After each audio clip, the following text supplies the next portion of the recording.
Hey, what's going on, guys? So today we're taking a look here at the Premium Bandai Master Grade Gundam TR-1 Hazel II Early Type / Hazel Reserve Unit / GM Quel. So this is a Premium Bandai Advanced Zeta Master Grade kit that gives you the option of making one of 3 different variants. You're making the GM Quel, the Hazel II Early Type. I'm not really exactly too sure what's different between the Hazel II and the Hazel II Early Type exactly. If any of you guys know, feel free to let me know in the comments down below. And then the Hazel Reserve Unit, which is also very similar to the Quel, which has a couple of different parts here. So basically you have a ton of different option parts in here, and you have to just choose one. So actually, I have 2 of this kit, so I've got them temporarily built up here as the Hazel II Early Type and then the Quel, but I will show you just briefly switching the parts to make the Hazel Reserve type, but I'll focus mostly on just the Hazel II and the Quel for the purposes of just showing you what you're going to get in the box here with this kit. So once again, this is based off of the Master Grade Gundam Mark II version 2.0, so it's a pretty nice kit, pretty solid kit. A little bit lacking in details on the exterior, as some people have pointed out in the past reviews of the Master Grade Hazel Custom. This is obviously going to be sharing some of the parts with that, and you do have some leftover parts in this kit from the Hazel Custom as well, and I'll talk about those here in a little bit also. But before we get into going through everything that you get here included in the kit, I just want to say, as always, a big thank you to USA Gundam Store for making this review possible. Guys, if you do want to check out the Premium Bandai selection there and everything else there on the site, the link to USA Gundam Store will be down below, and the coupon code there is ZakuAurelius10 you can use to save 10% off everything there. So let's get into all of the stuff in the box here with the kit. Alright, so first up we have some beautiful waterside decals here in white, black, and then some multicolored Titans logos and Titans Test Team logos there. You have the numbers for if you want to make a Quel, and just some really nice markings here for this on this waterside decal sheet. We got our set of 2 clear pink beam saber effect parts here for this, but you only need 1, so you will have 1 extra one. We got the beam rifle here, the same thing that we saw with the Master Grade Hazel Custom. It's got a nice clear green part there in there for the sight that can also fold down like that. The secondary handle can fold out to the side like that. This ammo magazine here on the front can't be removed on here, but you do have the extra ones here on the side of the skirt armor, which you can remove if you want. And I'll leave that off for a minute, because also here at the back of the rifle you have this little square bit which you can push out to the side.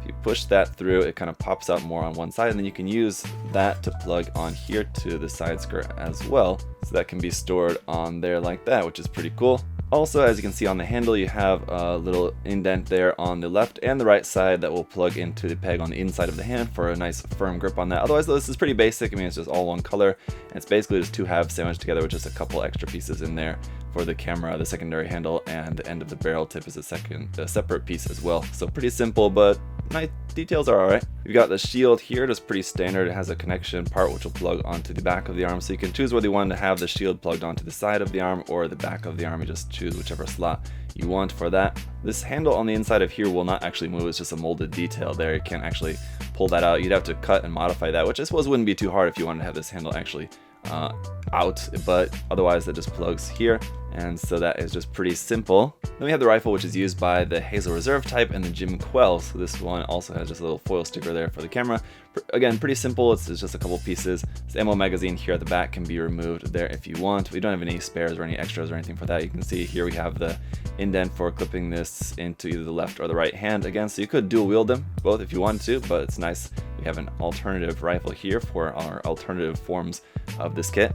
And the rest is basically the parts for making the different forms. So here is the Quail Head. Now you can make 2 full heads. You can't make all 3 heads in full at the same time, but because I have 2 of the kit, I can show them to you all built up at the same time. So the Hazel Reserve Unit head is like this. It's pretty cool. I like how the front is very similar to like the regular Hazel II head or the Hazel Custom head, but then the top part is a little bit different. It doesn't have the full camera over the top of the head like that, and it doesn't have the white vents on the side of the face. And then the Quail Head also looking very nice. It's much smaller than the Master Grade Quail Head from the original Master Grade kit, so we'll take a look at a comparison between the 2 of those again here later on in this review. Also, just will point out that the Vulcans up there are a separate piece, so it's a separate little gray piece from the inside of the head that pokes out for the Vulcans on the top of the head, which is a very nice little detail. We have our alternative parts here for the chest, so it doesn't have the parts on the top of the chest, it just has these extra little yellow vents on there for if you're making the Quel or the Hazel Reserve type. Then you also need to use this different color, a black color and a white part of the front instead of yellow and yellow on the Hazel II and a different set of forearms here that are just all in the dark blue rather than just having the white around the edge of the forearm like on the Hazel II. And then the alternate backpack used by the GM Quel and the Hazel Reserve type here as well. So you just will have to swap the beam saber handle that's stored on the backpack of the Hazel II there at the moment. So that's basically it for the parts that you need for making different versions of this, but you do have some leftover parts here from the Hazel Custom that I'll show you. You have the full back skirt here, which you could use if you prefer the Hazel Custom's back skirt for this. And then we have most of the parts of the Hazel Custom's backpack, and I think you would be able to make most of this, but I think you're missing a couple parts like these yellow vent parts here, I believe, are not included with this kit, and so you would be missing a couple parts of making the regular Hazel Custom backpack here, but almost the full parts for that. We do have all the parts here for making just the regular Hazel Custom legs, so these are just the armor parts, and you have all the vent parts and everything is all included here, and then the ankle armor as well. So if you wanted to give this the legs of the Hazel Custom, you've got all the parts here to make that, so that's pretty cool. Alright, so I'll go through some of the articulation here quickly in a bit, but I've pretty much already done that in my review of the Hazel Custom previously, so I don't really feel like I need to spend too much time on that. But we'll focus here on the backpack. The Tri-Booster backpack here, of course, is all entirely new for this kit. So the main center part of the backpack there is pretty much the same. You got the little thruster bells down here, which are on ball joints, so those move around like that, and then this whole center part is just kind of slotted into the center of the backpack there. These bits here on the side will move back and forth, and when you move them back and forth, you have this nice hose detail there, which looks pretty cool. And just they're nicely detailed, but just pretty simple in their colors. So definitely, I think painting in the little vents there in gray, I think would definitely help. Painting in like the inside of this little panel there in gray would help, the inside of the vents and stuff like that. Just painting in some of the details would be nice. You have a foil sticker here for the camera on the center of the backpack here. This part will move up and down, up all the way to there, and then down to there. So this kit can stand on its own, but this does act as a third leg. So it's just, when it's just down in its kind of normal position, it's going to be basically standing at the same height to just act as a rest there for the back, which is nice. So you don't need a, if you're just having this in like a standing position, you don't need a action base or anything for it to help it stand up. This will help keep it up, and just the nice yellow parts down there, so you don't need stickers or anything for these parts. It's a separate piece. And so pretty simple backpack, but it does look really cool. Of course, I love this version of the Hazel II. Now, as for some other points of articulation here, the head will go up to there and down to there. The cockpit hatch opens up by pulling this part out and opening that, and then pulling the red part down like that for our open cockpit, and then you can see our seated pilot figure is up inside there. It's just kind of a generic pilot figure for this. You have a little bit of movement here in the stomach, but not really a whole lot really to speak of. A little bit side to side, and then some rotation here as well. Of course, the shoulders will move up and down, and you do have a seam line down the middle of this part here on the side of the upper arm. Forward and back, the shoulder is not really going to move all that much, unfortunately, but you can get the arm up ultimately to about there, about 90 degrees. So shoulder movement, not that great. Rotation here at the top of the arm, double joint in the elbow for a nice full bend there, and then the wrist is on a ball joint. But we also have a hinge here at the wrist for bending that back and forth. The fingers are the separated 1 and 3 fingers, so they're just separated like that, but you could cut the fingers apart to have each of them articulated on its own ball joint there at the base. The thumb is just also one solid piece on a ball joint there. The handles here on the top of the chest will fold out like that. They're just on ball joints, so you can pull those out for if you're doing the high speed form and holding on to those, you can use that. For the skirt armor, those will move up and down on their own. You've got some detail up under there, but it's not a separate piece, so you'll have to paint that in. The side skirts will move up and down like that, up to there. And the back skirt is just one fixed piece here that does not move, but it's a new back skirt here piece for this, so it's nice to get the little verniers there in the center as a separate gray piece, so that's pretty cool. The hips are on a track there, which will slide forward and back, so when you bring that forward and bring the leg up, bring that up to about 90 degrees to the body, and then when the knee bends, you got a nice separation of that thigh armor there, a nice double joint there in the knee for a pretty good knee bend there as well. We've got rotation there at the top of the thigh, and then down here, this front ankle armor will rotate up and down a little bit like that. You've got that nice piston detail up inside the front of there as well. Another foil sticker for the little green bit there on the front of the leg. The ankle will move side to side a little bit like that, and forward up to there, down all the way down to there. And you can see the front and back half of the foot are separated pieces, but they're not really gonna be able to actually bend that far apart separately. But up underneath the feet, you got some nice detail there as well. Alright, so the first of a couple comparisons I'll show you guys. Here it is with the Hazel Custom Master Grade kit, and definitely it's looking on camera here that it's a little bit taller, but they're actually the same head height. They've just got the legs a little bit farther spread apart there on the Hazel Custom, and then obviously with the big backpack there on the Hazel II, it's going to be looking a little bit taller as well. But just so you guys know, there's no actual difference between the head height between these two kits. So they both look pretty awesome. I love the little bit sleeker design of the Hazel II, obviously without as much bulk around the front section of the skirt, and then the legs, obviously. The chest cockpit hatch is also a little bit smaller on the Hazel II. You don't have some extra bulk around there as well. So a couple of pretty cool variants here. Let's take a look at the Quel as well.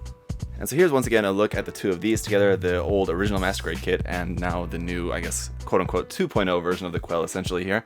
And it was interesting in my recent review of the original Quel that I heard from a few of you guys in the comments that you said that you actually preferred the look and the proportions of the original Master Grade Quel over this new quote-unquote version 2.0 here that we have.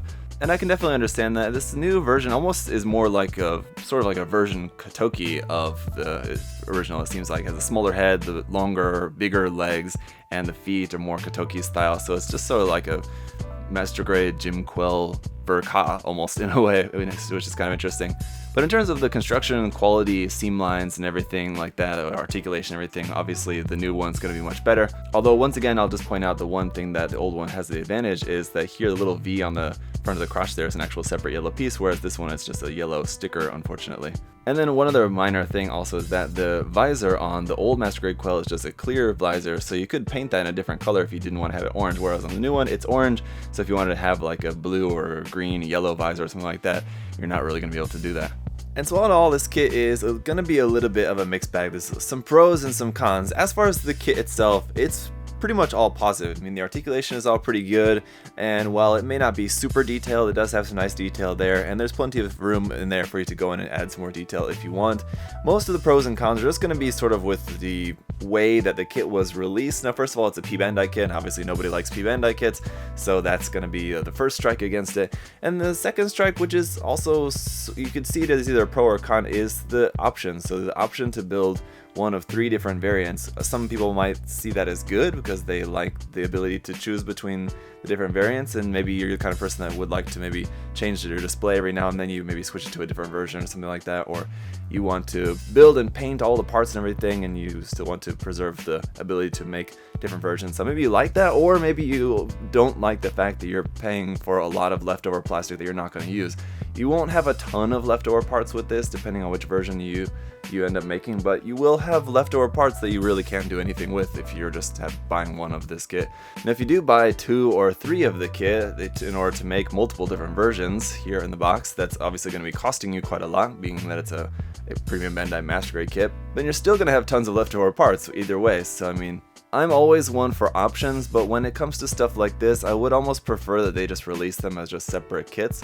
Like if they had just the kit of the Hazel II and then they had just the kit of the GM Quel / Hazel Reserve type, because between the GM Quel and the Hazel Reserve type, it's just basically the difference is just the head and the color is a different color. Very little difference in there between the two of those. So if it was 2 separate kits like that, then I would have just bought one of each, but now I had to just buy 2 of the same kit, and I've just got a ton of leftover parts that I don't really need. So all that said, at the end of the day, I'm still a big fan of advanced Zeta design, so I'm just happy that Bandai even made the kits at all. I'm really just very shocked, but very pleasantly surprised that Bandai's making more advanced Zeta kits as of late. Now, they're all unfortunately being P-Bandai releases, but I would still rather have new advanced Zeta kits than not have them. So when the designs are as cool as these, it's just too hard to resist, unfortunately. So that's just me. I don't know, let me know what you guys think of it down below in the comment section below. If you have further questions, of course, you can feel free to leave those there as well. Again, thanks to US Gundam Store for their support. Thank you guys all so much for watching, and I'll see you next time. Have a good one. Bye bye.